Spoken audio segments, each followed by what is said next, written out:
পোড়া রুটি বানানোর জন্য বরের কাছে খেলাম প্রচন্ড বকা। Hello and welcome back to my new blog. আমার কয়েকদিন ধরে রুটি আর মাংস খেতে ইচ্ছা করছিল, আর জানো তো আমার যদি কিছু খেতে ইচ্ছা করে সেটা কিন্তু আমার একটু লেট হলেও সেটা কিন্তু আমি বানিয়েই ফেলি। আমি সব সময় মনে করি তোমার পরিবারের পাশাপাশি তোমারও যদি নিজের কিছু খেতে ইচ্ছা করে সেটা অবশ্যই বানানোটা দরকার। আচ্ছা ছাড়ো ওইসব, আগে প্রথম যে কথাটা বলার ছিল সেটাই বলি। তোমাদের ফার্স্টে বললাম না যে পোড়া রুটি বানানোর জন্য বরের কাছে প্রচন্ড বকা খেলাম, জাস্ট আ জোক এটা। আমার বর কোনোদিনও কিছু খারাপ হলে সেটাও বলে না যে খারাপ হয়েছে, এমনই একটা মানুষ। তবে ও কিছু বলুক আর না বলুক নিজেরও তো খারাপ লাগে বলো, তাই না? মানে ভালোবেসে কোনো জিনিস বানালাম আর সেটা যদি যাই পুড়ে কেমন লাগে বলো। আর জানো তো মেনলি রুটিটা পোড়ার কারণ হচ্ছে আমার মাম্মাম। মানে মাম্মাম ওদিকে দুষ্টুমি করতে করতে ফেলে দিয়েছে ওর খাওয়ার যে দুধ সেটা লাগাতে গিয়ে আমার গেছে রুটিটা পুড়ে। মানে ঘরে ছোট বেবি থাকলে যা হয় আর কি। আর জানো তো আমি খুব একটা কিন্তু বাড়িতে রুটি বানাই না, বাট আমার রুটি কিন্তু প্রথম থেকে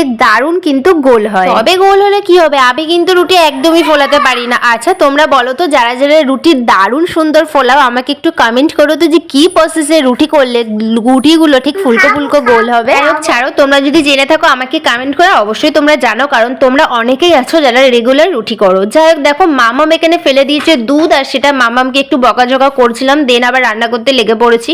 জানো তো ও এমনই করে, আমি যখন রান্না করে ঢুকি ওর কিছু না কিছু দরকার আমার সাথে করার জন্য। আর জানো তো আজকে শুধুমাত্র রুটি করছি না, রুটির সাথে করছি চিকেন কষাও। আচ্ছা তোমরা বাড়িতে রুটি আর মাংস করলে কেমন ভাবে করো গো? আমি কিন্তু যেভাবে আজকে করছি সেটা আমি তোমাদের সাথে শেয়ার করছি। ফার্স্ট আগে কিন্তু হালকা তেল দিয়ে মাংসগুলোকে দেন একটু ফ্রাই করে নিয়েছিলাম, দেন বেশ কিছুটা তেল দিয়ে শুকনো লঙ্কা তেজপাতা জিরে ফোড়ন দিয়ে আদা রসুন পেঁয়াজের একটা পেস্ট ছিল সেটাই কিন্তু অ্যাড করলাম। ভালোভাবে মশলা কুক হয়ে আসলে মশলা থেকে দেখবো যখন তেল ছেড়ে দিয়েছে তারপরে কিন্তু ভেজে রাখা আলু আর ভেজে রাখা চিকেন গুলোকে অ্যাড করলাম। আরে জানি তোমরাও চিকেন রান্না করো, তবে আমি যেভাবে চিকেনটা আজকে রান্না করলাম সেটা একটু শেয়ার করলাম। জানো তো বিয়ের আগে যখন মা চিকেন রান্না করতো বাটি নিয়ে বসে থাকতাম একটু চিকেন কষা খাবো বলে, তবে তো এখন তো আর সেটা হয় না। তবে আমি যখন চিকেন রান্না করি মাঝে মধ্যে কিন্তু খেতে ইচ্ছা করলে আমি কিন্তু নিজেই কিন্তু বাটি করে তুলে নিই খাওয়ার জন্য। আচ্ছা তোমরা কি আমার মতন এমন করো নাকি গো? অবশ্যই কিন্তু কমেন্ট করো। আমি কিন্তু এমন করি আর শেয়ার করলাম বলে কিছু মাইন্ড করো না, কারণ যেটা আমি সত্যি করি সেটা আমার সত্যি কথা বলতে আমার কিন্তু কোনোদিনও কোনো লজ্জা লাগে না। আর লজ্জা লাগবেই বা কেন?